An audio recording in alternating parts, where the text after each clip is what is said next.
Welcome back as we wrap up season one of this series, this internet series called The Chosen. Stay tuned till the end to figure out where we're headed next. As we as we wrap up episode 8 of season one, this season finale, everything begins to really come together. But that's not before we get another flashback scene. Oftentimes, these episodes will begin with a flashback to something in the Old Testament that will draw you into to the events of the episode, or at least the main event of the episode. And this flashback takes us to Jacob, and his sons are there, and they're digging, looking for a well, when somebody walks up and talks about how foolish they are for looking for water in that place. But sure enough, there is water that starts springing forth very slowly from the ground. And this, of course, would be the well that we would come to know as Jacob's well. And it's interesting, looking back in the Old Testament, there's not actually a story here where it talks about Jacob digging a well, finding water, anything like this. But this well in Samaria became known as Jacob's well, and this was thanks to a traveler from Bordeaux back in the early 300s who was documenting his travels and talked about Jacob's well. And soon after that, a church was built over it, and it's confidently accepted as being a well that Jacob dug, and this location for what would happen in the Gospels with John chapter 4.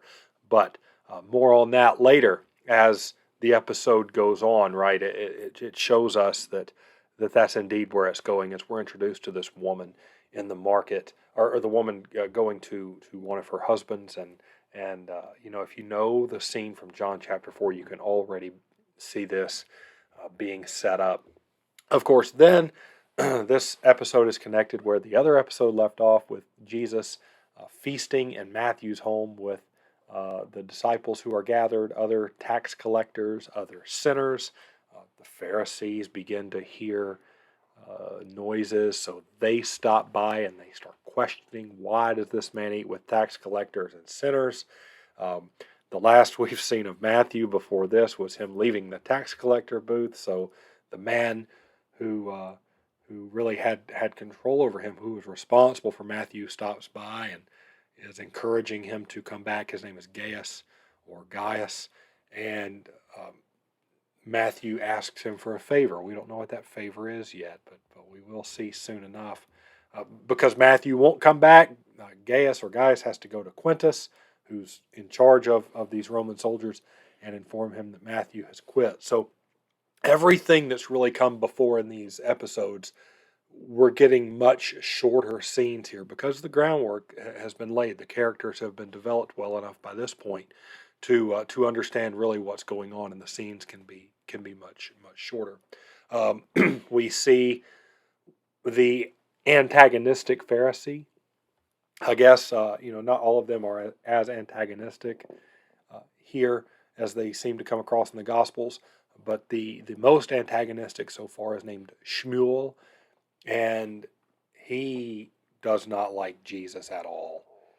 He's the one who pops in the window with the paralytic and says, or is thinking, who can forgive sins but God alone? So he's a student of Nicodemus, and he tells Nicodemus that he has this new interest of study in the law, and it's false prophecy. And he turns his attention to Jesus, and then he basically tells Nicodemus in a very passive-aggressive way that he's going to, accuse Nicodemus formally for not stepping up and charging Jesus with anything with false teaching publicly when Jesus healed the paralytic. So again, not a scriptural story, but certainly is advancing this conflict that Nicodemus is going through, and the antagonism of the Pharisees. So then, flashing forward back into Peter's home, we see that Peter's mother-in-law is still sick. She's been sick for several episodes at this point.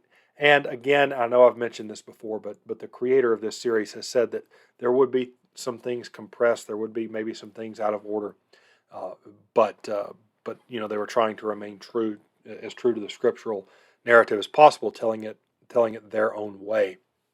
Uh, there is an instance in this scene, um, and I guess it's meant to be a joke that Jesus basically is going to step in and heal Peter's mother-in-law because uh, he he says something like he knows how difficult Peter can. He's talking to Peter's wife, and he says, I know how difficult Peter can be. Imagine him if he were worrying all the time.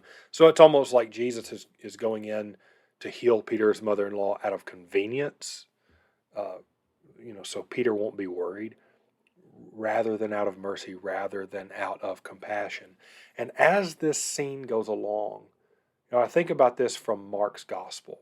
Everything seems to happen so quickly in Mark's gospel, and as the way Mark tells it, Jesus simply reaches down and touches her hand and lifts her up, and she starts serving.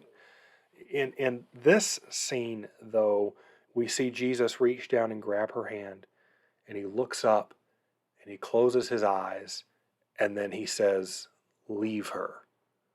And then she gets up and starts serving, and it's a really, really funny scene after this, and I really like it. But this, again, this has been my biggest issue with this so far, is there have not been a lot of scenes that have been scriptural. So the ones that they do have, they need to make sure that they're accurate. And this is one where they drop the ball. They drop the ball. They need to just have Jesus reach down and grab her by the hand and pick her up and have her serving there. But again, that's personal preference. You may think differently, and that's okay. Scenes return to Samaria, where we see this woman who had been at the well. We see her in the market, and she's treated very shamefully and as a disgrace for her past and her current living situation. So that's kind of moving us along in that story, reminding us where the episode will eventually go. Uh, Back in Capernaum, the Romans are concerned with this Jesus, that the crowds are already being stirred up. So they flat out say, if this Jesus is seen again, let us know. He's wanted for public questioning by the Romans. But of course, they're getting ready to leave Capernaum. So there are lots of different farewell scenes, and everybody gathers there at the well right outside of Capernaum. And I'll get more on this in just a minute. Not all 12 are there yet. There are only 7 out of the 12 at this point. And Mary is among them as well, Mary Magdalene. And I'm still wondering how they're going to reconcile this. The question, though, that has to be asked at this point and is kind of on everybody's minds is, will Nicodemus show up? Because Jesus' night meeting, the way they portray it, Jesus' night meeting, Jesus tells Nicodemus to follow him. And Nicodemus doesn't. And Jesus tells him, look, we're going to leave town in a couple days. Meet us at the well at Capernaum. So is he going to be there? And he is there. But he's hiding behind a wall. And he's very emotionally stricken, right? And he's left them a pouch of money there to help them on their journey. And Jesus is telling the disciples that it was a friend of his and all of this. And as they start to leave, Jesus says, "You came so close." This scene really, really, really bothers me. And again, like I've said, I kind of watch the chat as it goes. And, people are saying, I hope Jesus never tells me you came so close. It's like, what a way to cause people to tremendously doubt their faith. As the scene closes with John chapter 3, and especially as we go in the Gospels and see that it was Nicodemus that goes to take down and prepare Jesus' body. We see that Nicodemus is a follower of Jesus from this moment in John chapter 3. So to continue to cause this character at this point to doubt that he's not somehow faithful enough, or that he would have been one of the 12 if he had just answered Jesus' call, is unfaithful, and it really does a disservice to Nicodemus as a historical person, right? The character is played beautifully, magnificently, but this is a scene that really, really, really bothers me. Probably the one so far that's bothered me the most out of this series. As everything wraps up and they're trying to leave town, Gaius shows up to Matthew's parents' house, and we find out what it was that Matthew had requested of him. He gives them the key to Matthew's house. Humorous exchange here, and then they leave him the dog, which is an unclean thing. But they leave them the dog, and he's like, "Well, how does it work? What do I do with it?" But he's exactly right. Matthew kept this dog as a companion. Nobody, again, not scripturally, but it's a good thing. Right? Matthew's keeping it as a companion and as a protector. And earlier on, we'd found out that Matthew's father had his shop robbed. So yeah, you keep the dog just like Matthew had kept the dog as well. So finally, it's time to leave. Jesus, 7 of the disciples plus Mary Magdalene. They find out they're going to go through Samaria. That's why the trip to Jerusalem is going to be shorter.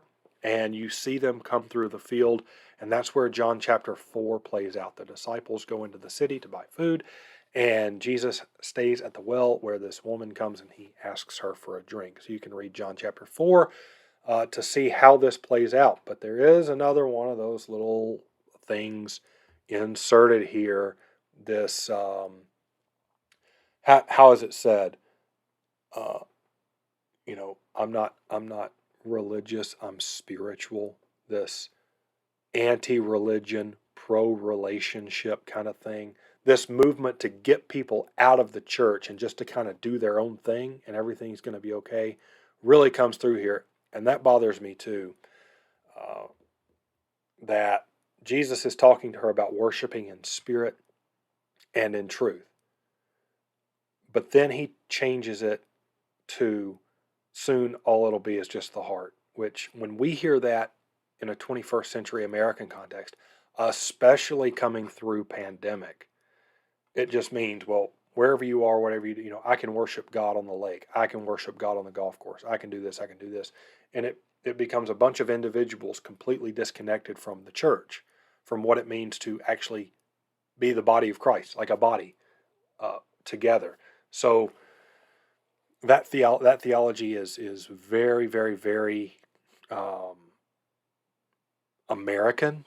If we could classify a religious doctrine as American, that's where all of this is coming from. Now, there is something very, very true that the character of Jesus says here. He says, "It will not be about where you're from or what you've done," and too often, on the flip side of this, too often, that's all that matters for people. It is about who you are, and it is about where you've come from and what you've done. And all of a sudden, if you've done something wrong that a certain group of people feel is, you can never be forgiven for, that's it. And the church should never, ever, ever, ever be about that. But as far as, kind of downplaying the actual gathering of God's people is problematic for sure. As this season wraps up, now season 2 will premiere on Easter, and I'd like to, and I think they're going to do a day by day thing again, and I would like to do these daily and just kind of watch the episodes and do an immediate reaction, so you can kind of hear my thoughts on it as you watch as well.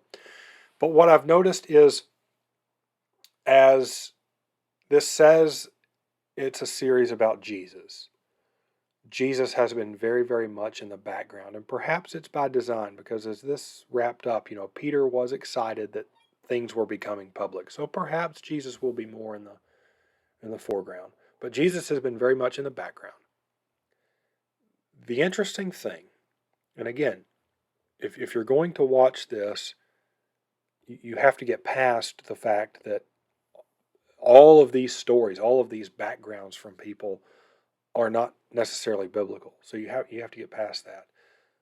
The thing that you can latch onto though as you watch is that you can see this world that was existing, whether Judean, whether Samaritan, Roman, Pharisee, you can kind of put into perspective that Jesus and his ministry was not happening kind of that everything didn't shut down when Jesus showed up. People were still living their lives. And that's and all these people are just caught up in it, right? It's a good thing to see, and it's kind of a refreshing thing to see, and something that as we read, we don't know necessarily where these people had come from, what they were doing in everyday life before Jesus showed up. And that's so true for us in the church today, as we're coming from all different places. Even as people gather for worship on Sunday, we don't know what happened 15 minutes before, right? We come from all over the place. But the thing that changes everything is of course, Jesus and his presence and being with him, hearing his word. That's what changes everything. So we get to see these people caught up. And again, it's called the chosen, right? We're looking at the chosen, the disciples specifically. I would like to see when the other five show up. That would be interesting, especially because the Gospels have them all here already. I want to see what they do with Mary Magdalene. If they somehow include her, I mean, they won't include her as one of the 12 unless they just completely omit the Judas Iscariot character, which I don't think they will or can do. But I'm interested to see what they do, because there are instances all over the Gospels when it's very clear that it's only Jesus and the 12. So what's going to happen? I'm interested to see in season 2. Going into this, I didn't really know what to expect. I saw 8 episodes. At first glance, I kind of expected to end at the cross and the empty tomb after the 8th episode. I didn't know that there were going to be additional seasons. So to end with the woman at the well in Samaria was a little strange to me, just going in not knowing what to expect. But having seen what I saw, I'm looking forward to season 2 and seeing how these characters continue to develop and where Jesus is, if he stays kind of in the background or if there are more biblical teachings and more biblical stories, and if they stay on track with those stories, or if they depart, kind of like they did with Peter's mother-in-law and the woman at the well with a little bit. But enjoyed it, and I hope you did too. So for next week, as far as we sit live right now, next week is Holy Week. So we'll have Monday, Thursday, Good Friday, and Holy Saturday. And what I'm going to do is I'm going to rewatch, and I have not seen it too many times for a couple of reasons, as you can imagine, I'm sure, if you've seen it. But since we are in Holy Week, I'm going to rewatch and review and react to the Passion of the Christ. I was just leaving high school when this came out, so that dates me a little bit, and I can remember going to the theaters to see it. So I would like to rewatch that and kind of bring you along this Holy Week journey with me.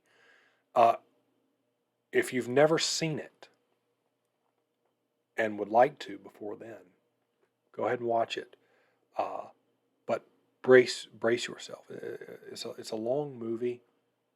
Not like Ben-Hur long or anything, but it may be something that you're watching and you have to pause and come back. I've known of people to even fast forward through certain parts, but I'm going to watch and review that next week. So stay tuned for that, and then the next we'll be back in The Chosen. We'll get The Chosen in our rearview mirror, and then we'll start doing some other things, books. Other TV shows and movies, some things that you've suggested. So if you have any more suggestions, put those down in the comments below, and we'll see you next time.